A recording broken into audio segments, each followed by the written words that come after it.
Good morning guys, শুভ সকাল সকলকে। আজকে আমি সকাল সকাল ঘুম থেকে উঠে চলে গেছিলাম গঙ্গার ঘাটে। তো গঙ্গার ঘাটে গিয়ে দেখছি ভালোই ভিড় আছে আর বেশ সুন্দর হাওয়া দিচ্ছে, তার সঙ্গে গঙ্গায় এখন জোয়ার চলছে। তো আজকে আমি বিকেলে একটা বান্ধবীর বাড়িতে যাব একটা কাজের জন্যই। তো দেখা যাক কি হয়। তো চলো যাওয়া যাক। এখন ওই ঠান্ডা হাওয়াটা খেয়ে যাব বাড়ি। তো দেখো আমি চলে এসেছি আমার বান্ধবীর বাড়ি। এই যে আমার বান্ধবী, এটা কাকিমা। তো এসে দেখছি কাকিমার আজকে বার্থডে, সেটা সেলিব্রেট হচ্ছে, আর আমি তো চলে এসেছি আজকে।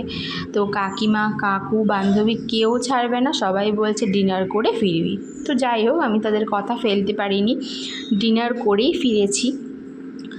আর খুব মজা হয়েছে, মানে আমি এতটা এক্সপেক্ট করিনি যতটা ভালো লাগলো আজকে।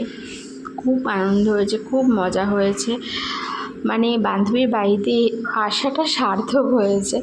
আর আজকে ডিনারে আছে বিরিয়ানি, চিকেন চাপ উইথ রায়তা অ্যান্ড মিষ্টি। তো চলো ডিনার করে নিই, টাটা।